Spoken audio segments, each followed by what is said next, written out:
vous remercie. Voilà, moi je vous remercie tous d'être là et de nous écouter. Qui m'a déjà beaucoup touché, c'est votre présentation, parce que vous insistez sur le fait de l'engagement.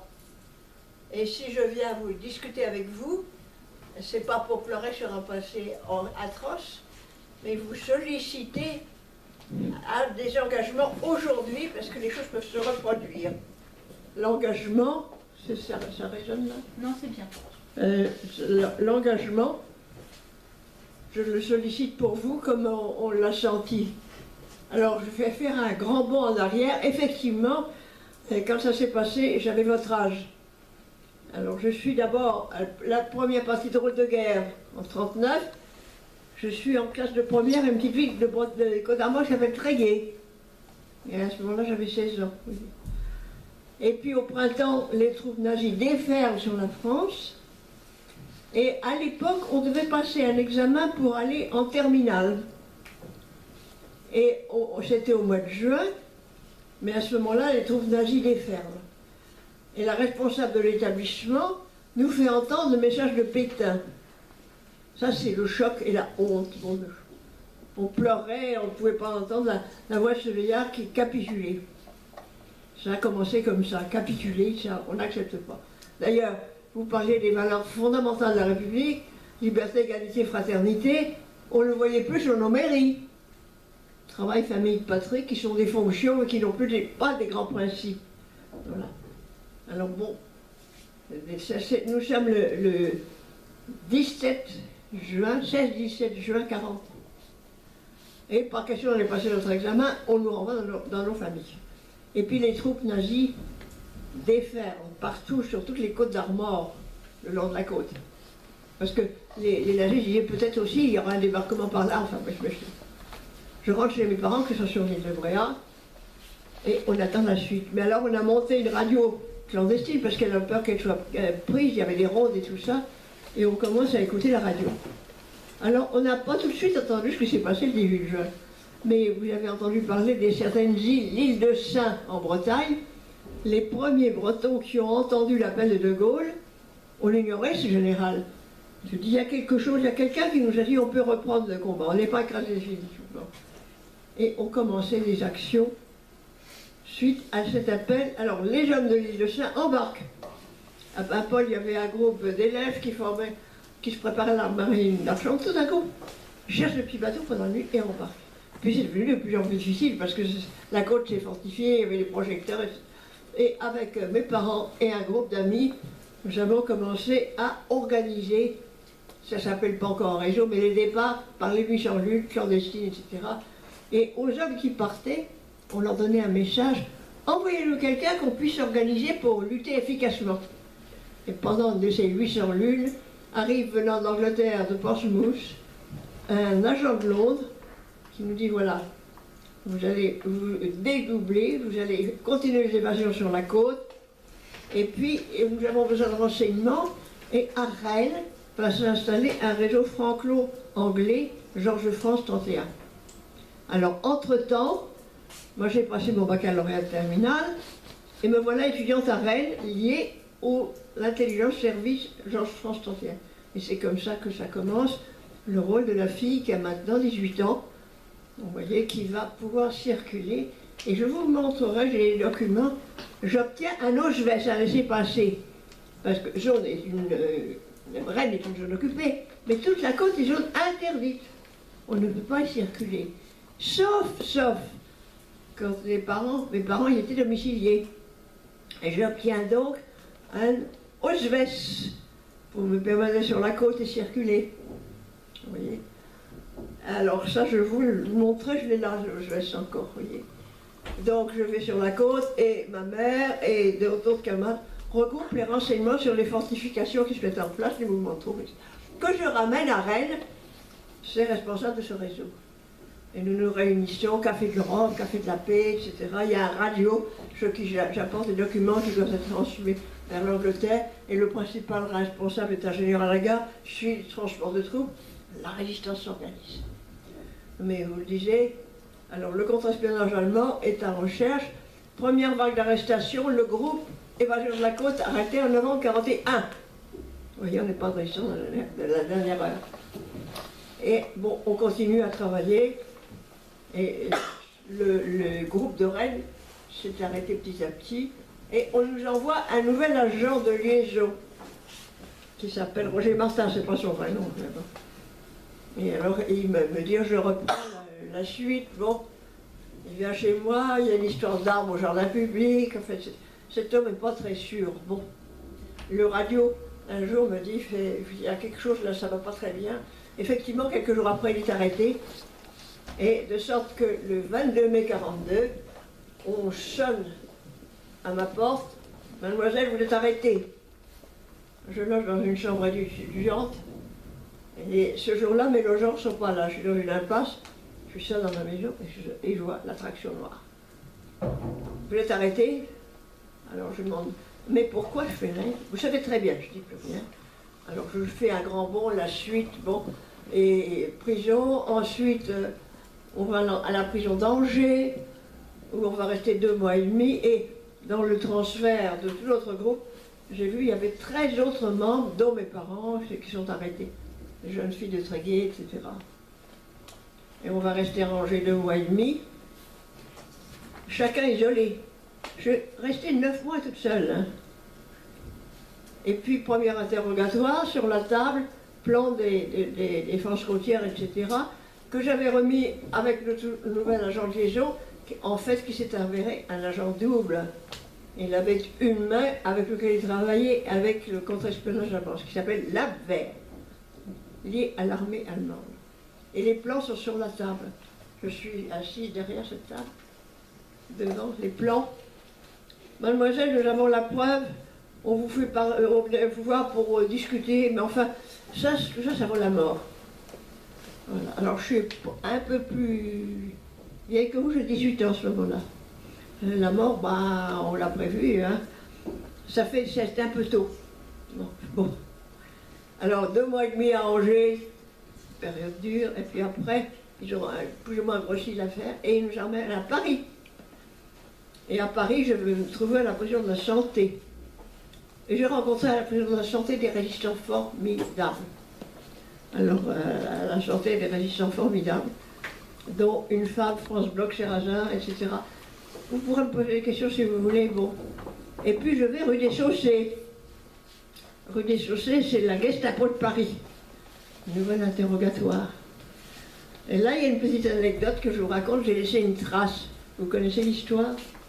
Non, je n'aurais pas raconté en tout cas. Alors, quand on allait à la Gestapo rue des Chaussées, pendant que nos instructeurs allaient déjeuner, on était enfermés dans une cellule. Et on a laissé des traces. Alors, des traces de ce passage. Et moi, j'ai laissé des graffitis, qui est connu. Alors là, tout de même, je vais vous sortir quelques petits documents. Là, attendez une seconde.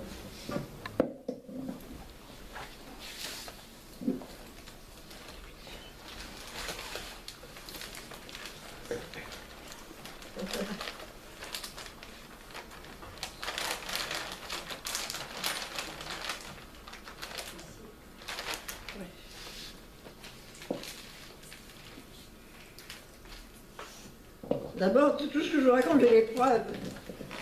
Alors, il est fatigué, je ne peux pas vous faire circuler, mais vous viendrez à le voir. Voilà mon Ausweis. La preuve de ce document qui me le permettait, c'est selon une jeune fille vivante qui me permettait sur la côte. Vous voyez, tout ce que je vous raconte, j'ai les preuves. Voilà la photo. Sur cette photo, la voyage, j'ai 17 ans. Oui, faites. Oui, mais faites. Montrez-la comme ça parce qu'il est très fragile. Il est usé. 17 ans.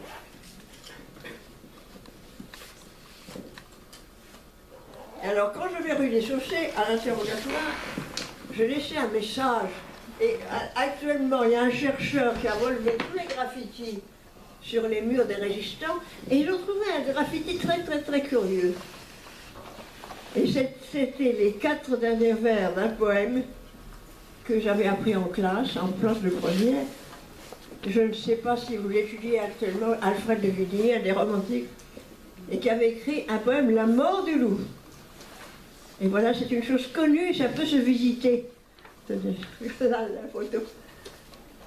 C'est la mort du loup, voilà. Alfred de Vigny avait écrit, et moi j'aimais beaucoup ce poème, et j'ai écrit ces 80, c'est connu, hein, ça se visite, les journées du patrimoine, dans les cellules de la Gestapo, qui sont restées protégées des graffitis. Et je vous dis tout de suite, ce que j'ai écrit, c'est « Gémir, pleurer, crier sont également lâches, fais énergiquement ta longue et lourde tâche, dans la voie où le sort a voulu t'appeler, puis après comme moi, souffre et meurt sans parler. » Voilà, c'était une circonstance. Le loup symbolisant la dignité de celui qui va peut-être mourir. Bon, alors je fais un grand bond à la fin des plusieurs interrogatoires. Là, nous arrivons au printemps. Rue des Chaussées, ça vous pouvez le faire circuler, j'en ai d'autres, hein, la photo là. D'accord. Et là, dernière séance, on nous dit voilà, vous êtes condamné à mort, votre groupe est classé sous la lettre 2, lettre NN. En allemand, Nacht und Nebel, nuit et brouillard.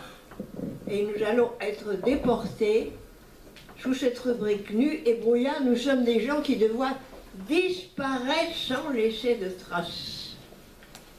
Alors pourquoi cette rubrique? Eh bien, quand il y avait les affiches sur les murs, je pense, ils doivent connaître l'affiche rouge, le poème d'Aragon, ces listes de gens qui pensaient que ça fait peur à la population. En vérité, la nuit, la population écrit en dessous mort pour la France.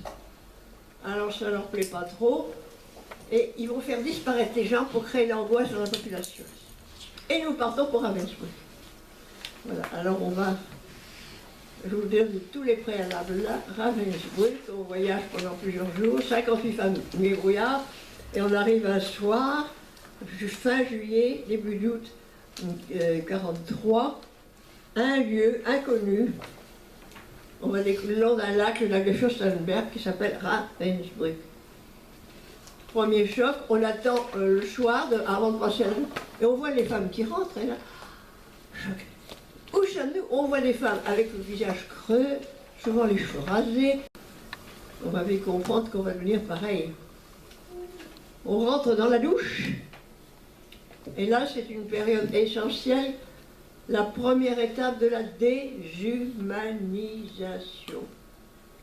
Nous ne sommes plus des êtres humains. Ils nous prennent tout ce qu'on a, ils arrachent les alliances des femmes mariées, ils nous humilient, ils nous fouillent même dans les parties intimes, etc. Et on sort de là, on n'est plus qu'un numéro.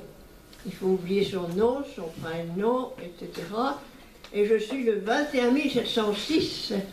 Il faut très vite apprendre son numéro en allemand. Dans le cas, quand on est arrêté, on ne le connaît que sous ce numéro. Je connais encore en allemand mon numéro. 126, voilà. Alors bon, on rentre dans la vie du camp. Là où j'aurais un tas de questions, je suppose, à me poser. La journée quotidienne, tout marche à coup de sirène. La première sirène le matin, levée, 3h20. Et puis là, on sort pour l'appel, compter dehors, compter immobile. C'est l'été, mais il va arriver les pluies de l'automne. Trempé par un fil de sec. Bon. Et puis on ne peut pas mettre ses affaires à sécher. D'abord parce qu'elle n'a aucun change. On a reçu une chemise, une culotte, la robe de l'uniforme, aucun change. Et puis en plus, si on laisse pas que ce soit séché, c'est tout de suite volé, parce que nous, les résistants, les politiques, on porte le triangle rouge, avec la lettre de nationalité. Car il y a toute l'Europe, là, il y a pas la Norvège, l'Italie, etc. F française sur le triangle rouge. Bon. Et donc, il y a à côté de ça d'autres catégories de prisonniers, par exemple les triangles verts, qui sont des voleuses, des criminels, etc., qui ne pensent qu'à nous voler. Il faut faire très attention au peu qu'on a. Si on se fait voler le babouche qu'on a au pied, ben, il n'y a plus rien, on n'a plus qu'à rester du pied. On n'a aucun chose. Restez groupés entre amis. Alors, je vais vous parler des pluies de l'automne, mais arrive l'hiver. Ravensbrück est entre Berlin et la Baltique au nord, 80 km au nord. Et l'hiver, la température descend jusqu'à des fois de -30. Ça, ces chiffres, je l'ai vu, il y avait un grand thermomètre sur le bureau de l'essai, on passait devant aller au travail. Donc, avec rien sur le dos, -30. Les femmes meurent de froid.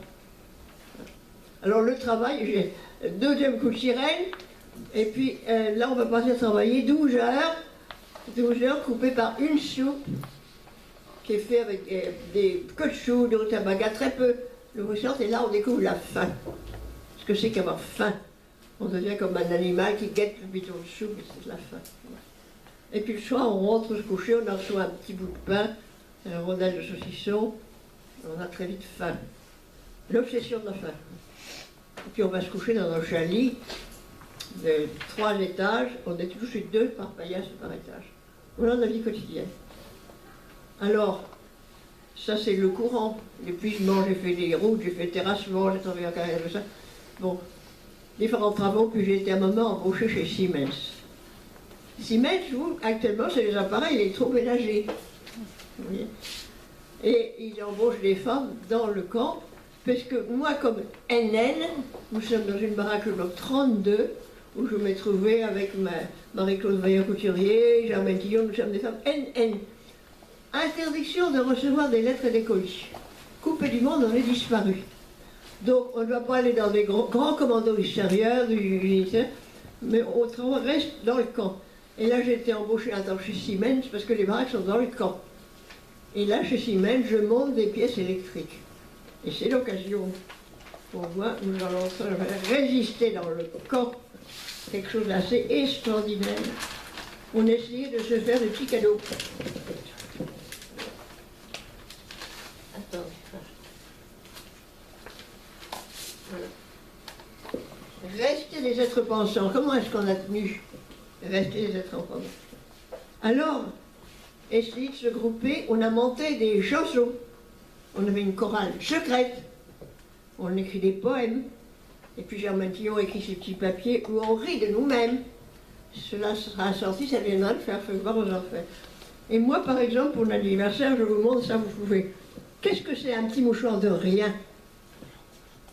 Eh bien, la camarade qui a sorti un bout de tissu de son atelier, qu'il a brodé avec mon triangle rouge, avec mon numéro, elle fait très très gros. Mais c'est des gestes pour montrer qu'on est capable d'être pensants, de cette pensée solidaire. Voilà mon cadeau d'anniversaire. Et moi, chez Siemens, quelque chose d'assez extraordinaire, un objet secret. Je travaillais sur un écran lumineux, c'était comme de l'horlogerie, avec des interrupteurs qui allaient pour les avions de chasse. Et dans les boutons électriques, j'ai sculpté des petits objets. Et ça, c'est quelque chose d'exceptionnel, j'en ai ramené quelques-uns. Vous pourrez le voir, là, ces petits objets, il y en a, c'est mon numéro et celui de ma mère. Alors, il ne fallait surtout pas se faire prendre, vous voyez. Et j'en ai ramené quelques-uns sauvés, on restait des êtres pensants. Et on fêtait des anniversaires entre nous. Voyez. Alors ça, c'est exceptionnel, cette chose-là. Montrer des femmes qui continuent à résister jusque dans le camp. Il y a encore d'autres formes de résistance, bon. Et puis bon, ça a été les drames, j'ai eu l'horreur des filles qui sont utilisées comme des animaux de laboratoire, les bébés qui sont assassinés à la naissance, sauf à partir de 1944. Ça, je peux vous le décrire, je pense dans le détail. J'aimerais maintenant que vous posiez toutes les questions que vous voulez. Je m'arrête là pour moi.